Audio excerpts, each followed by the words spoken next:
sound politically correct.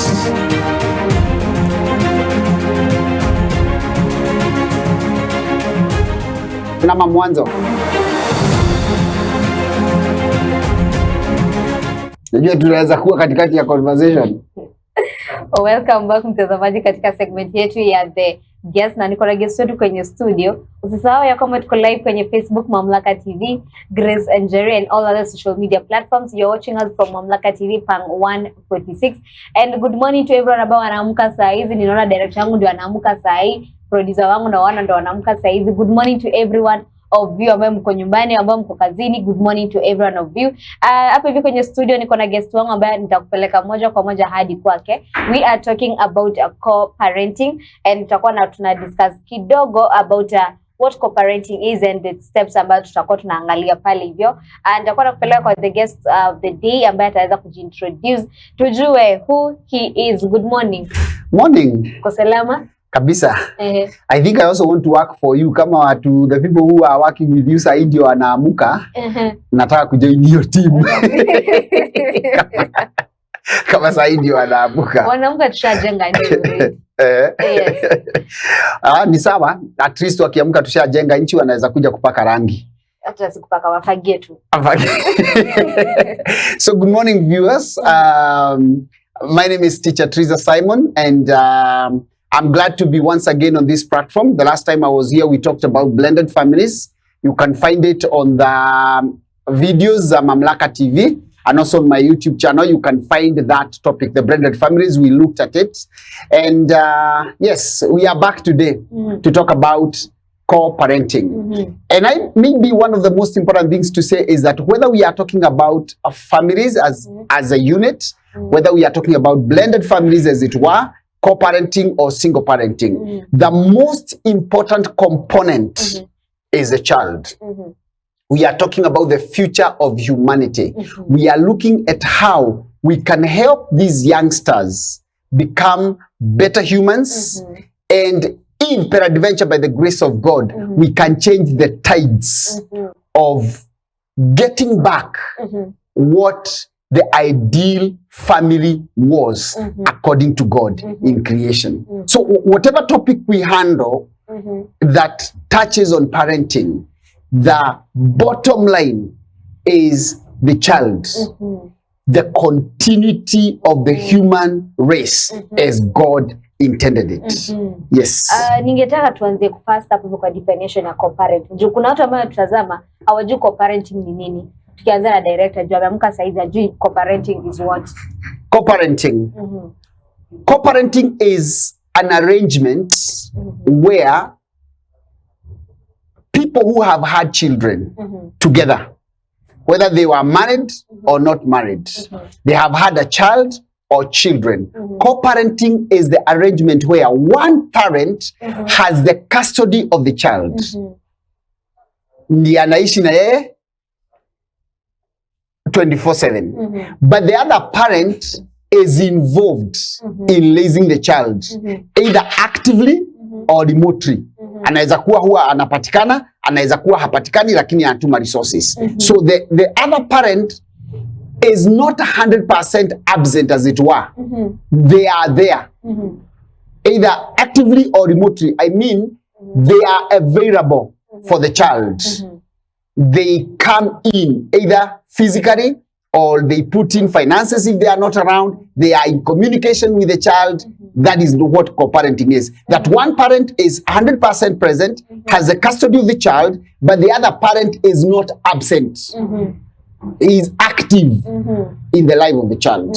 Yes. We can start from someone somewhere aliniuliza swali ambaye ningetaka we get into it.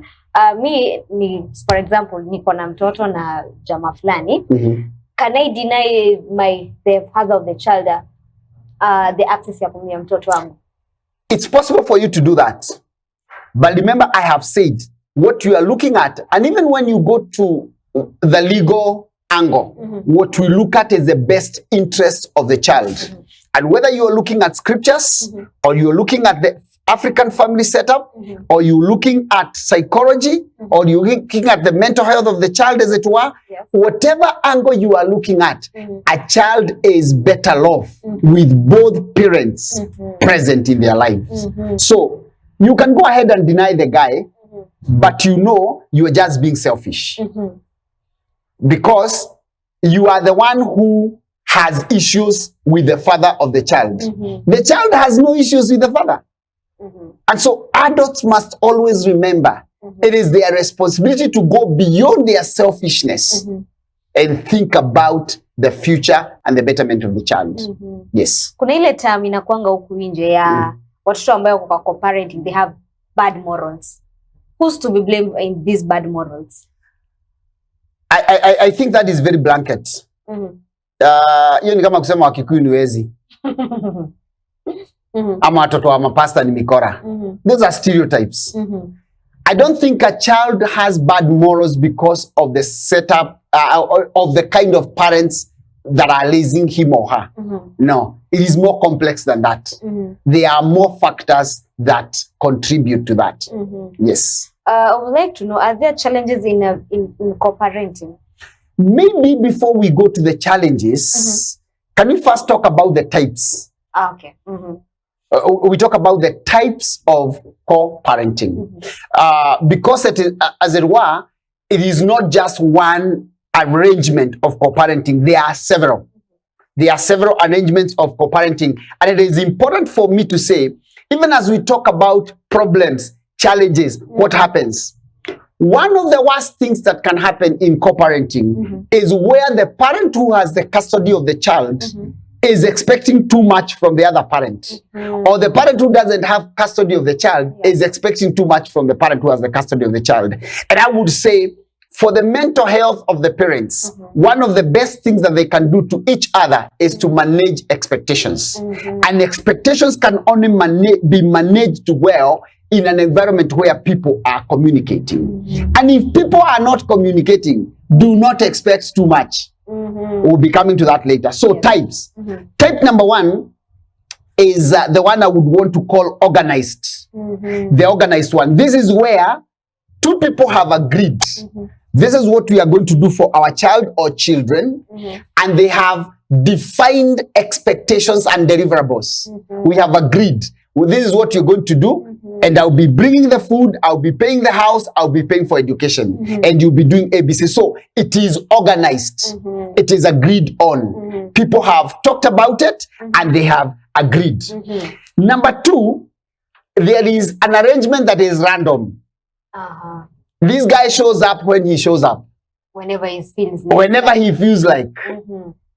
It's random. You never know when you will come or when you will not come. It can also be random on the side of the...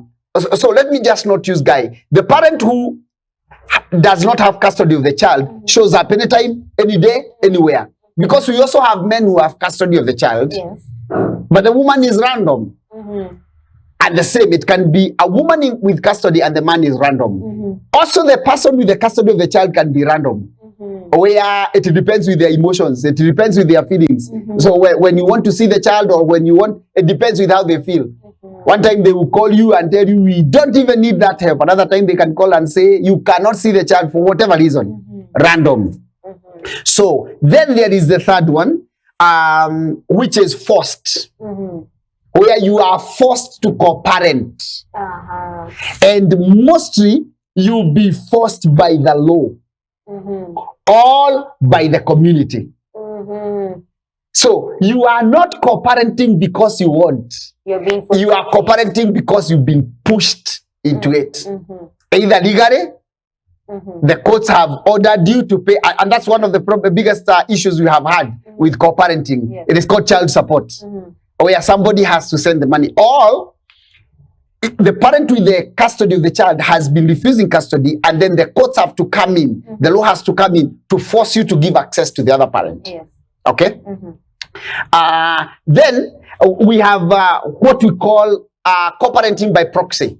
Co-parenting by proxy means I am the absent parent, but then I am not the one who is there. But maybe I send my mother, or my sister, or my aunt.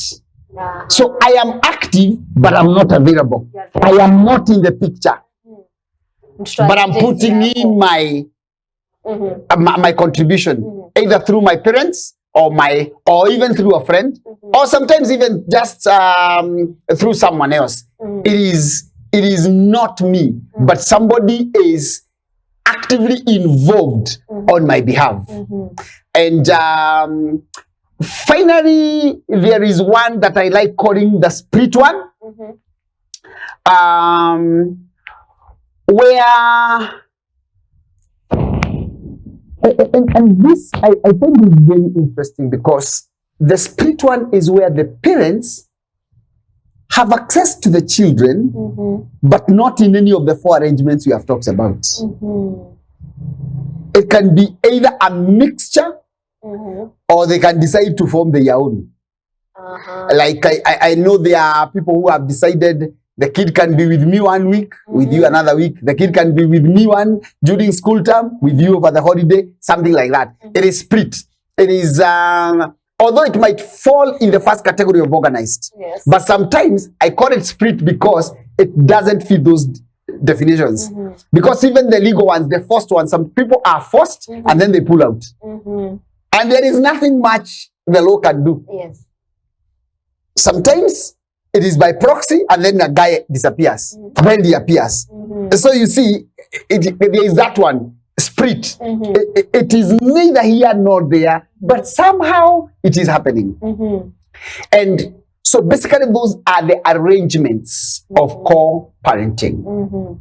But I would want to say this: in either of these arrangements, the most important thing in co-parenting is that the parents must put aside their selfish interests and know, whichever way you look at it, the child is better off with both parents actively involved in their lives. Yes. Wow. If you're watching us through Facebook, Mamlaka TV is my Facebook page. Grace Njai is on the Facebook page, which we are live, Mamlaka TV, Pang 146. We are also live on YouTube. Unaweza fika pale vyo Mamlaka TV YouTube page. And we are talking about co-parenting. Na umejisikilia. There are types of co-parenting. Hapa hivi ambayo tumeambiwa na Mr. Triza. Ameweza kutuelezea a little bit of the types of co-parenting. And natumai kama you have grabbed yourself a notebook, kalamu, and you are getting to note down the points ambazo tumeweza kuambiwa hapa hivi. You can also replay back. Rudisha bali tulianzia. You can get to see what we are talking about. Umeongezea kitu ambayo ningependa turudi hapo. Umesema actively unavailable. Kuna mwenye anaweza kuwa actively unavailable. What are the dangers of this person not being available? Basically, it affects the growth of the kids in more ways than can be described in words, and in more ways than many people would want to admit. Yes. And by the way, there is one arrangement we did not talk about. There is another arrangement, might fall along among the spirit, where if we had more than one child, and I see this especially among one tribe that I will not mention. If we have more than one child, the child who are named after my people, I go with them. And the child who are named after your people, you go with them. So both of us have custody to children, and then we use any of the other arrangements to, yeah. Tukiwa karakati tuna co-parent, and then me, for instance, I decided to have another family with someone else. Will still that affect the co-parenting between me and my partner, the former partner? You see, now that now boils into the blended family arrangement that we talked about. You see, when as one of the parents, whether the parent with the custody or the parent who is not with custody, decides to move on into another relationship, because we must also agree that once we have parted ways, whether we had been legally married or not legally married, but once we have parted ways, one of the things I assume that there is a mutual agreement that this thing is not working. And even if it is not mutual, and one person is feeling like it can still work, but the other person has already decided this thing cannot work, people should be free to move on with their lives. Okay? So if one of the parents, whether one who has custody or the one who does not have custody, if one of them decides to move forward, your moving forward should not affect your arrangement about the child, because you are the one who has moved on. The child has not. And remember, best interest of the child. Yes. When you talk about the best interest of the child, what are these interests about unaongelea? Best interest of the child, I'm talking about an all-round thinking through of the life of the child. All angles. Food, shelter, clothing, education, health, mental health, all angles, spiritual life. If we are co-parenting a child, I should also have a say of where the child goes to church. Spiritual life, meant everything, anything. But then, even as we are talking, we are not being selfish. We are asking what works for the child. Because like now, if I touched on the church issue, if the person I had a child with is going to a church I don't like, and I'm not there on Sunday to pick the child, what is the best interest of the child? What if the child anapenda kwenda huko? No, what is the best? The best interest of the child cannot be dictated by the child. Until the child gets to a place where they can dictate. But while they are still young, you look at what serves them best, what will keep them protected, what will keep them taken care of, what will keep them accountable to us. Because I've seen arrangements where, let me just use the church, where children are going to the church where the father goes. So even when the father is not there, and the mother does not go to that church, and so on that Sunday, those kids are exposed. They are not with the father, they are not with the mother. They are on their own, which should not be happening. Yes. Hapo hivyo kidogo, what if one of the partner is an abusive person? Now, we are going now to another issue. Remember, best interest of the child. If one of the parents is abusive, then for the best interest of the child, we shield them from the abusive partner. And if they are going to meet the abusive partner, they can only meet him or her in a context where they are safe. Their safety is assured. Yes.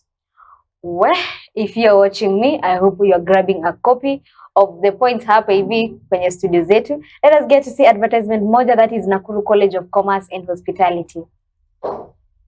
Nakuru College of Commerce and Hospitality is a state-of-the-art school offering holistic education from artisan levels to advanced diploma. We offer courses in food and beverage production, catering and accommodation, pastry and baking, culinary arts, tour guiding and operation, tourism management, tourism and business management, fashion and design from artisan level to higher diploma, sales and marketing, banking and finance, accountancy, business management, ICT, CPA courses, hairdressing and beauty therapy, cosmetology, electrical engineering and installation. We have short courses like public relations, event management, entrepreneurship, interior decorations. We also offer languages like Spanish, German, French, and Chinese. Our examining bodies are NEC, ICM, CASNEB, NITA, KISM. We also have hostels for those coming from distant places. For more information or inquiries, visit us at Equator House, first floor Kenyatta Lane,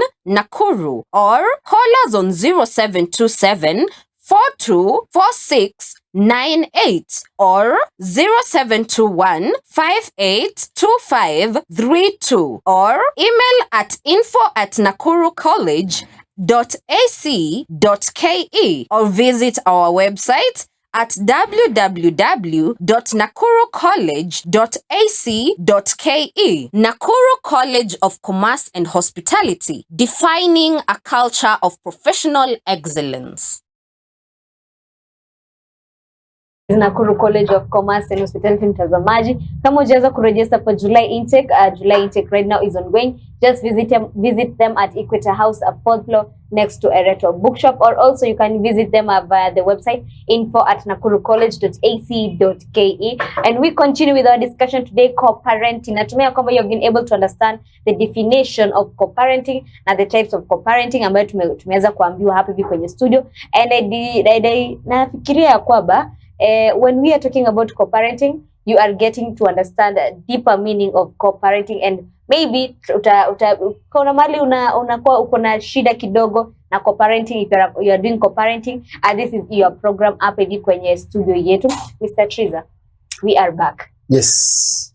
Tulikuwa tunaongelea pale vile kidogo dangers za mtoto and the interest ambayo ulikuwa unatuambia, and you have umetuzia kidogo the problem ambayo inaingilia na co-parenting is selfishness. When you talk about selfishness, what are you talking about? I'm talking about where one of the parents, whether the parent with the custody or the parent who is not in custody, is so selfish that their interests come first. They insist on having their own way, as opposed to having to sit and agreeing with the other partner what is of the best interest of the child. And that becomes one of the greatest deal breakers when it comes to co-parenting. When I am the absent parent, as it were, when I discover that the kind of resources I am putting in are not used on the child, what am I most likely to do? Withdraw the support. Yes. But I withdrew the support because the resources were being misused. Because the other parent is selfish. So we must not look at this arrangement for personal benefit. This arrangement must be looked at for the best interest of the child. Yes. When we are talking about the best interest of the child, kuna hii situation ya there's a time inafika mtoto akona mental issues due to whatever is happening between the parents. How are the parents supposed to cope up with solving the issue pale hivyo? When we talk about the child's mental health, there are several dimensions to look at it. And I think the most important is number one, we must know for sure if the child is not living with both parents, the child is affected. That has to be known. If the child is not living with both parents, whether we want to admit it or not, the child is affected. Okay? Yes. But then, depending with how the parents are getting involved with the child, if the parent with the custody discovers the child is having some mental health issues, then as early as when it is first discovered, they need to look for help. Professional help. Yes. Professional help. Yes. And it is important for us to say now that this is a church, platform. That unfortunately, like John C. Maxwell puts it, John C. Maxwell says hope is not a strategy. I would want to say that when it comes to mental health issues, prayers are good. Yes. But professional help is a million times better. Yes. So aside of sisi kuwaombea, they should professional help. Prayer should be just the support system. We should seek professional help. Yes. When we come into co-parenting, mtoto amekuwa mkubwa, ameanza ku make a little bit of some money. One of the parents comes up and anasema, I've been part of, I want a place in that child's life. And maybe he or she is an absent parent. How will that situation be handled? I usually say once the child is past 18, once they've started making their own money, they have their own ID, they are a legal adults, how they behave towards either of the parent is none of the other parent's business. Allow them now to handle the other parent as an adult, because they are adults now, they can make their own decision. They have seen the journey. If they have any questions about the journey, they can ask now, they are adults. So if you are the mother and you are the one who has the custody of the child, when the child turns 18, you cannot dictate how they relate to their father. They are now adults. Allow them to make that decision. The same, if you are a father, even if the mother was abusive or whatever happened, you cannot dictate how adults, how your children who are now adults will relate with the other parents. Allow them to be. Yes. Umeguza kidogo hapo hivyo kwa kurelate. How will this parent ama this child ambaye come from co-parenting relate with other children? You see, like we talked about at the beginning when we talked about challenges, and I told you it's a bit complex than just saying that children raised up like these have bad manners. When you talk about how they relate with other children, that is again not an issue of co-parenting. No, it is a complex issue because it's an issue of interpersonal relationships. So if they are being raised in a co-parenting environment that has good interpersonal relations, they will relate with others well. Even if they are being raised in a family that has all parents, both parents, and the interpersonal relationships are not groomed, they will not be able to relate with other people. So interpersonal relationships has very little or almost nothing to do with what kind of a family setup you are in. It has more to do with what kind of interpersonal relationship skills have you developed. Yes. I would like to know, when it comes to finances in co-parenting, who has a bigger say about financing of the child? Nobody. Nobody has a say. Nobody has a bigger say than the other one because it has to be an agreement. And I think that is one of the places where co-parenting is having issues. Again, I go back to child support, where you find a woman who wants to demand millions in child support. What does a child need millions for? Kushukwa, kupelekwa shule ya international. Kusukwa ile niliona kasichana kamewekwa tu vitu tutatu hivi na mzee ametumiwa bili ya 5,000 ya salon. Na kupelekwa international school uniform every term. So the parent with the custody, what are they looking for? Is it the best interest of the child or them maintaining a certain class and a standard in the community? What are they looking for? Maintaining a certain class. So if you put on the other parent a burden they cannot handle, what is the end result? The end result will be you frustrate the child. You take the child to a school the supportive parent cannot afford. So what will happen when he cannot afford? You have to downgrade or go into debt. So stop being selfish. The best type of co-parenting should be the first one. The one where people have talked and agreed, the organized one. Kiburi ndio inafanya watu wasiongee. When you talk about tumekaa chini, kila mtu anajua roles zako. Mmekaa chini na mmesikizana. This is what I can afford.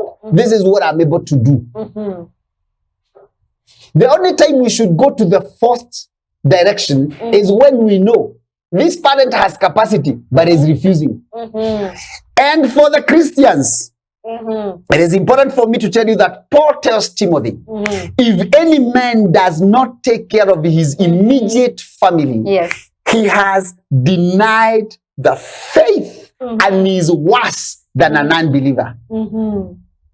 So kama ulizaa huko nje, alafu ukakuja hapa ukaokoka, saa hii unakata ndimi na mwafukuza mapepo na mtoto huko nje ulei, Paul says you have denied the faith and you are worse than a non-believer in that part of life.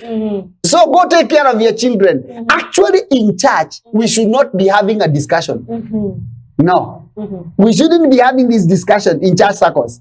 People should take responsibility. Yes. It should not be even a case that comes to the pastor's table. Ulizaa lea. Hata Waswahili na wakuwa na roho wa Mungu ni mnazi. Walisema kuzaa si kazi. Kazi ni kulea. So kama unazaa ule. Zaa lea. Kwa wale ambao wataki kulea tuwafanyaje? Wasizae? Wasizae. Kierere isikupeleke kuzaa kama uwezi lea. Hapana. kindly give advice to those young people ambao wako pale wanakuangalia.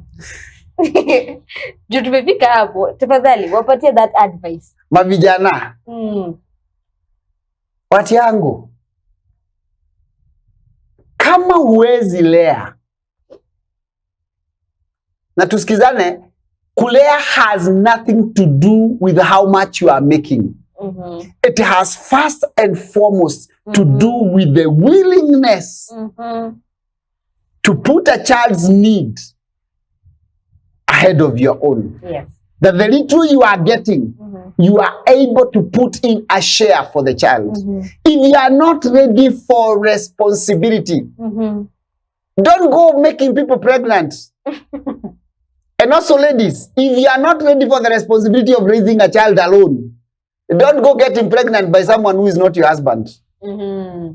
So it flows both ways. Men who cannot raise children, stop making people pregnant. Women who cannot be able to stand by themselves and raise a child, stop getting pregnant. And for those girls who think you can force a man to marry you by getting pregnant, radi itakuchapa bado inafanya press up. And the problem is the aftermath of the destruction affects the child more than it affects the parents. Yes. We, vijana, mmepatiwa advice. I hope the advice we have taken into kin. Director, producer, Derek, Kemboi, nyinyi wote. This advice ni masingo. Ni masingo ndo vijana huko. Ati yangu mtu atulie. Mpaka apate mke wake wa ndoa, aoe, apeleke kwa nyumba, wazae, wale. Na wanaume ukumbuke, kama ni kijana ukumbuke, mama na watoto hawawezi kula wimbo wateremshe na maombi. Wanakula chakula. So men need to work. Yes. But again, women must not take advantage of the men. By the time you get into a relationship with a man, you know their capacity. Yes. You should work around fitting in what they can afford. Work around that. If it is not possible, don't start off the relationship. Yes. Kuna mtu ananiuliza, is there any advantage of co-parenting? If mimi nilikuwa tunakuja nataka tu mtoto na hiyo story ishe. Is there any advantage of me co-parenting with that person? Sasa wewe ulitoka na uko na kiherehere yako ukakuja na kile ulikuwa unataka ni mtoto. So you are not interested in a relationship, you are only interested in a child. Do we discuss that today or do we discuss it in a different program? Because that is a whole different set of arrangement. Because that's not now co-parenting. This girl, and they are there, this girl is not interested in the husband. She's not interested in a child. I mean, she's not interested in a relationship. She's not interested in a marriage. She's only interested in a child. Then, while she's coming to that arrangement, she's already made up her mind. But back to what I said, she is selfish. So if she's now asking whether there is, I digress. If the person is asking now if there are advantages, they must know there are disadvantages of not having the child's father in the child's life. Yes. Whichever way you look at it, because as a mother, regardless of how rich you are, you can give money, you can give food, you can give shelter, you can give education, but you cannot give fatherhood. Yes. When we come back to co-parenting, ulikuwa umechuguze kidogo advantages zetu za co-parent na disadvantages zetu za not co-parenting or co-parenting. Tunaweza guzia hiyo kidogo kwa kina. I would want to say this. The details, there is no marking scheme of the nitty-gritties of the details. But having both parents present in the life of a child has been proven to be of great help to the child. Maybe another time we can discuss the statistics, and the statistics can shock you. Yes. It's already known that especially when a child does not have the father present, their life has a lot of disadvantages. And one of the researches wasn't even done by Christians. It was done by a government, the government of the US. And it was a very damning statistic of the disadvantages of children who do not have fathers. And so, on a general perspective, we can say this. There are disadvantages of a child not being raised by both parents. There are advantages of a child being raised by both parents. And allow me to say this. Yes. Blended families, divorce, single parenting, co-parenting, these things were not in God's original plan. And anything that has come after the fall fails the threshold of God's perfection. And so any arrangement we should be talking about should be as close to the original marking scheme of God as possible. Yes. Wow. So anything that goes off script of God's original plan has disadvantages. Yes. Na hiyo kisi kitu tunaenda kutafutilia, if it goes off God's original script, it has disadvantages. So it is that simple. Jua kuna disadvantages na disadvantages if it does not go with the word of God. If it does not go according to God's original script. And for family, God's original script was mother, father, children. That was God's original script. Father, mother, children in one happy family under one roof. That was God's original script. So anything outside that script has its issues. Because we have seen even where children are raised by fathers who are away. Yes. And they are away just for work. It has its own impact. When children are raised by mothers who are away, even for very good reasons, it still has impact. And I think, especially for the church setting, that is where we have one big problem with children of gospel ministers. Ministers who are always on mission and never at home. Yes. They're away and never because available. God's original intent, God's original script, mother, father, or no, actually, father, mother, children. Happy. Under one roof. Under one roof. Yes. Yes. Ningependa tupatie parting shot of today's discussion. I think I would want to end up by saying whether you have the organized one, the forced one, the random one, the one by proxy, or the spirit one, which, by the way, is where the children are with their different parents and they either conform to one of the four or not. In whatever arrangement you are in, stop being selfish. The adults must stop being selfish. Think about the child. Number two, there are things that are non-negotiable. The absence of one parent in the life of a child is detrimental to the growth and well-being of the child. And maybe just shortly, you know, we have had discussions of stepmothers. When a mother is gone and then another woman is married, you have had discussion of how those children grow up. It is the same. It's the same. An absence of one of the parents is detrimental to the child. Maybe the other thing I would want to say is that we will have this on our YouTube channel. You can visit our YouTube channel, even for follow-up questions. We will be answering your questions. You can send in your questions to us through the platform or through my personal line on WhatsApp 0721 861 760. 0721 861 760. Internationals +254. So that if you have individual questions, if you have personal issues that you would want to talk about on that ride, whether blended families, co-parenting or single parenting, you can reach out. YouTube and all social media platforms, Teacher Triza TV, one word. And I think we can stop there for now. Maybe the next time we meet, we can talk about now single parenting. People who have refused to get married, they are not in blended families. Yes. They have either refused to be helped, or those who are supposed to help them have refused. And so now they are parenting alone. Kuna wale wa kukutoka.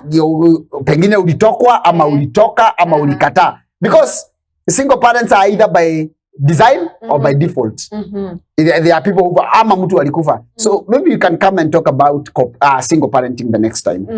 Yes. Thank you so much, Triza, for coming today. Welcome. And Pia, thank you so much our viewers who have been watching us all the way from 8 a.m. until now. Thank you so much to everyone that has been here waiting for Teacher Triza. Ametupatia mawaidha mazuri. Na pia usisahau tuko na advertisements wa kadha Nakuru College of Commerce and Hospitality, na tuko na Woman of Value Body meeting katika mji wetu wa Nakuru. Acha nikupeleke moja kwa moja hadi katika advertisement yetu ya kwanza, that is Nakuru College of Commerce and Hospitality.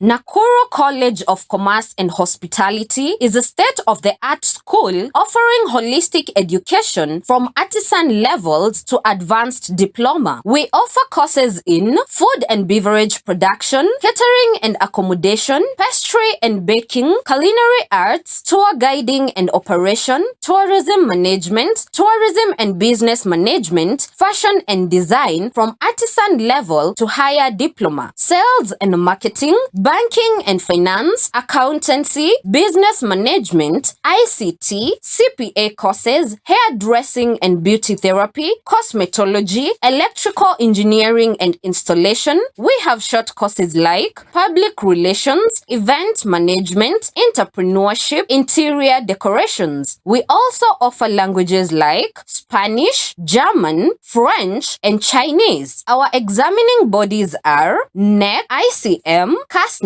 NITA, KISM. We also have hostels for those coming from distant places. For more information or inquiries, visit us at Equator House, first floor Kenyatta Lane, Nakuru, or call us on 0727 424698 or 0721 582532 or email at info@nakurucollege.ac.ke or visit our website at www.nakurucollege.ac.ke. Nakuru College of Commerce and Hospitality, defining a culture of professional excellence.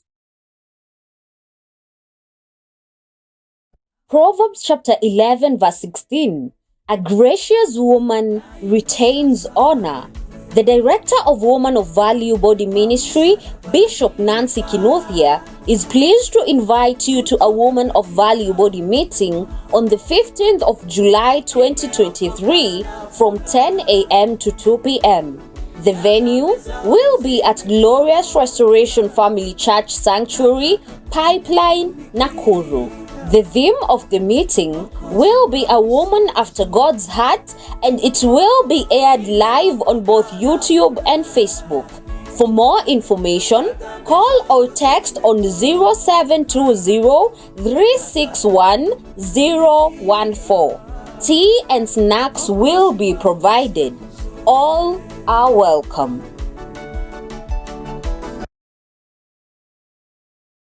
Thank you so much to our viewers pale hivyo nyumbani na kwa mtandao social media zangu zote. Thank you so much. We'll meet again tomorrow morning for another episode of Mamlaka Breakfast hapa hivi kwenye studio zetu from 8 a.m. all the way to 10 a.m. Nitakuwa hapa hivi again with another guest ambaye tutakuwa tunazungumza moja kwa moja. Nitakuwa na Reverend Damaris Moranja kuanzia kesho, and then on Thursday nitakuwa na Bishop Nancy, and then on Friday tutakuwa tunamaliza wiki yetu ya siku hii. Tutakuwa tunamaliza wiki yetu. Thank you so much to my viewers, production crew mzima, asanteni sana. We'll meet again tomorrow morning for another episode. My name is Grace Njeri, tukutane kesho asubuhi.